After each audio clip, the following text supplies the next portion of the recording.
Assalamualaikum warahmatullahi wabarakatuh. Perkenalkan saya Yesi Apriani dengan NIM 080512822751. Di sini saya akan menjelaskan mengenai praktikum minggu yang lalu mengenai visualisasi algoritma dan indeks kesehatan ekosistem mangrove pada JEE. Nah, pada pembuatan sampel data training, JEE itu mengandalkan dataset citra satelit, fitur geospasial, dan software.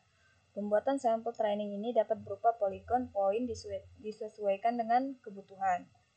Nah, ada algoritma yang digunakan, itu ada NDVI, merupakan algoritma yang umum digunakan pada penginderaan jauh. Untuk rumus perhitungannya sendiri itu NDVI sama dengan near dikurang red dibagi near plus red. Nah, yang dimana near itu merupakan nilai pantulan spektral pada band inframerah dekat, sedangkan red itu nilai pantulan spektral dan band merah.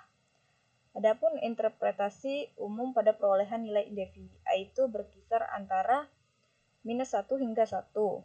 Nah, untuk rentang nilai dan keterangan pada vegetasinya itu -1 sampai dengan 0 itu tidak ada vegetasi. Nah, sedangkan 0 sampai dengan 0,2 itu vegetasi yang jarang atau tidak sehat. Sedangkan 0,2 sampai dengan 0,5 itu vegetasi yang sedang. Sedangkan untuk 0,5 sampai dengan 1 itu vegetasi yang lebat dan sehat.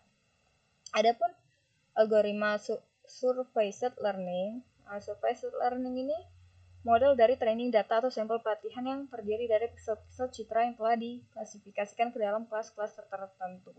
Tujuannya itu untuk membangun model yang dapat memprediksi kelas dari pixel-pixel baru yang belum berlabel. Nah, algoritma yang sering digunakan pada surveyed learning itu antara lain ada random forest, kemudian ada support vector matching, dan classification and regression trace.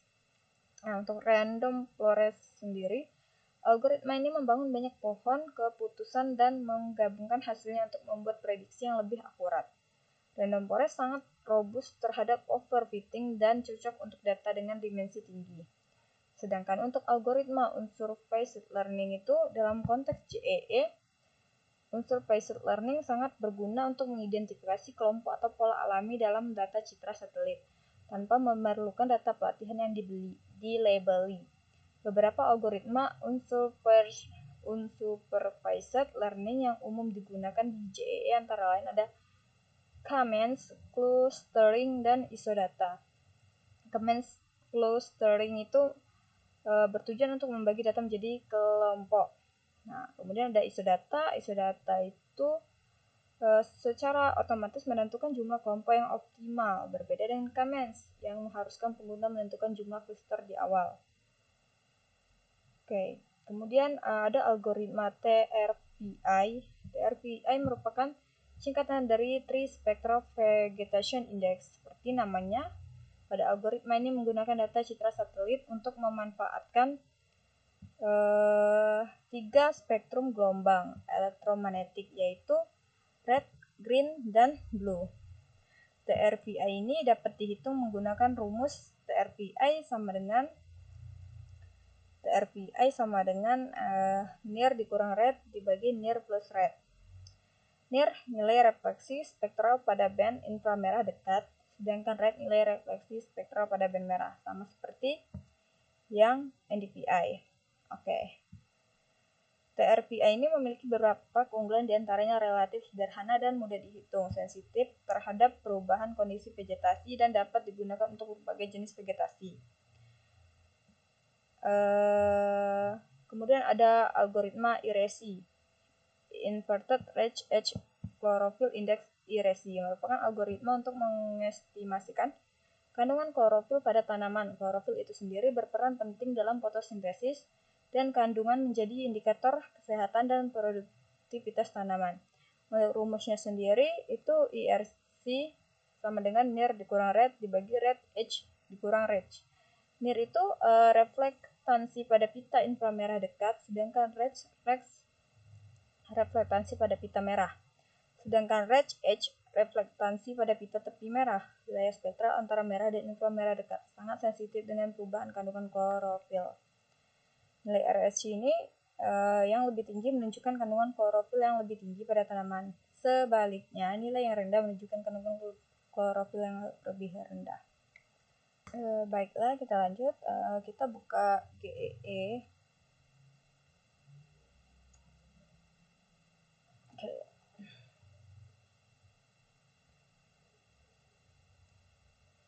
Nah, di sini sudah kita buka GEE.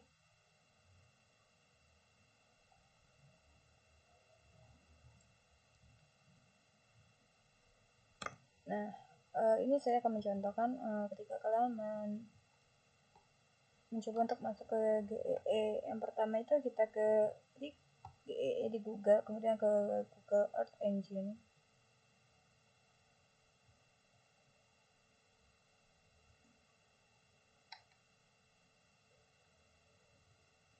Di sini karena jaringan saya lemot ya. Oke, baiklah, selanjutnya setelah kita masuk seperti ini, kita ke code editor. Nah, setelah itu kita akan masuk ke sini, ke script. Oke, setelah itu kita akan membuat rectangle dengan wilayah yang akan kita masukkan itu adalah misalnya guys.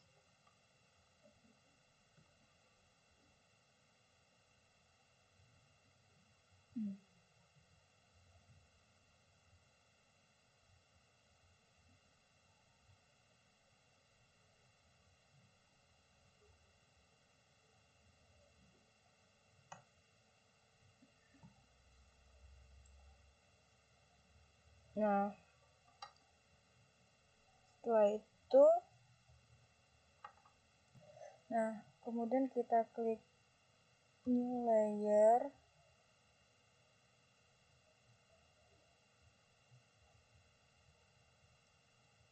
Di sini tuh kita buat titik-titik sebagai tempat yang menurut kita itu ada menurutnya sebanyak 10 titik.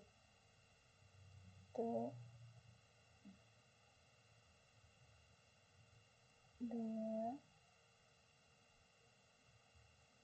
3 4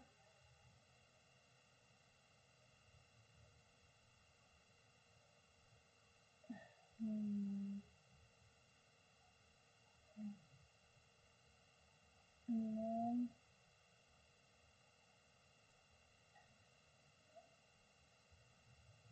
7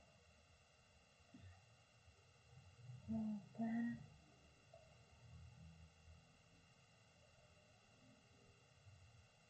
9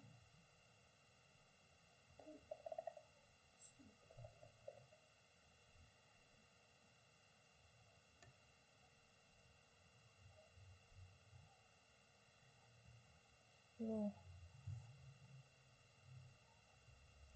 Oke, kemudian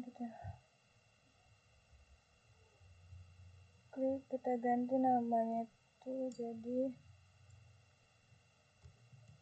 mangrove. Ini feature.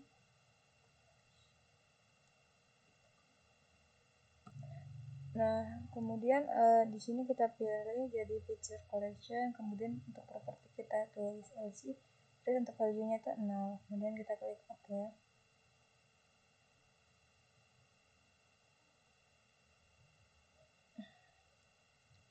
Next, kita buat lagi di sini layer.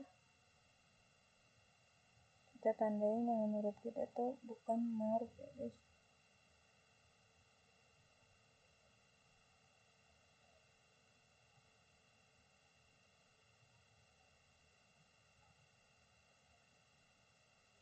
Tuh, 2 3 4 5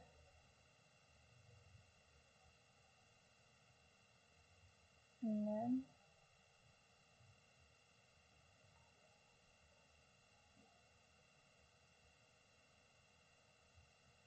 7 8, 9, ya 10. Oke, kemudian kita ke sini. Pengaturan. Kita pilih ini jadi non-mangrove.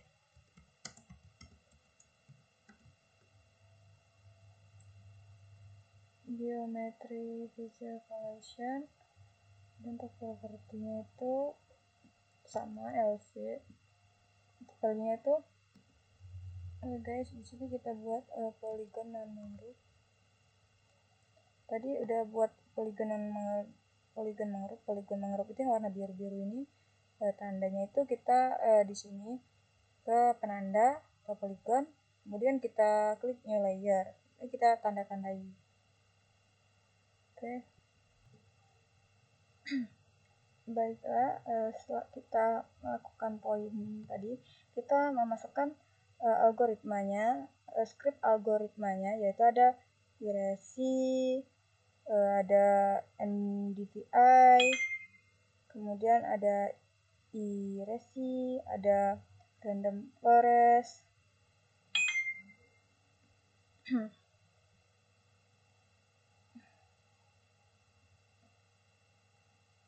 Nah, setelah itu kita akan langsung mengerun.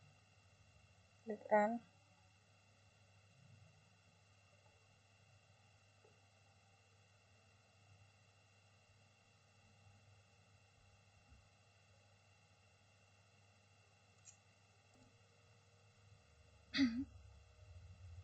Ini masih ngerun guys karena jaringan. Baiklah, ini setelah di run dan berhasil. Kalau gagal itu biasanya di sini tuh muncul kayak merah-merah gitu. Ini untuk TRVI sama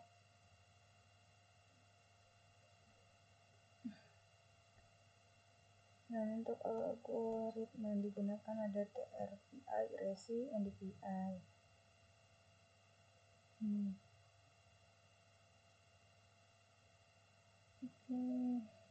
Baiklah, sekian penjelasan dari saya. Assalamualaikum warahmatullahi wabarakatuh.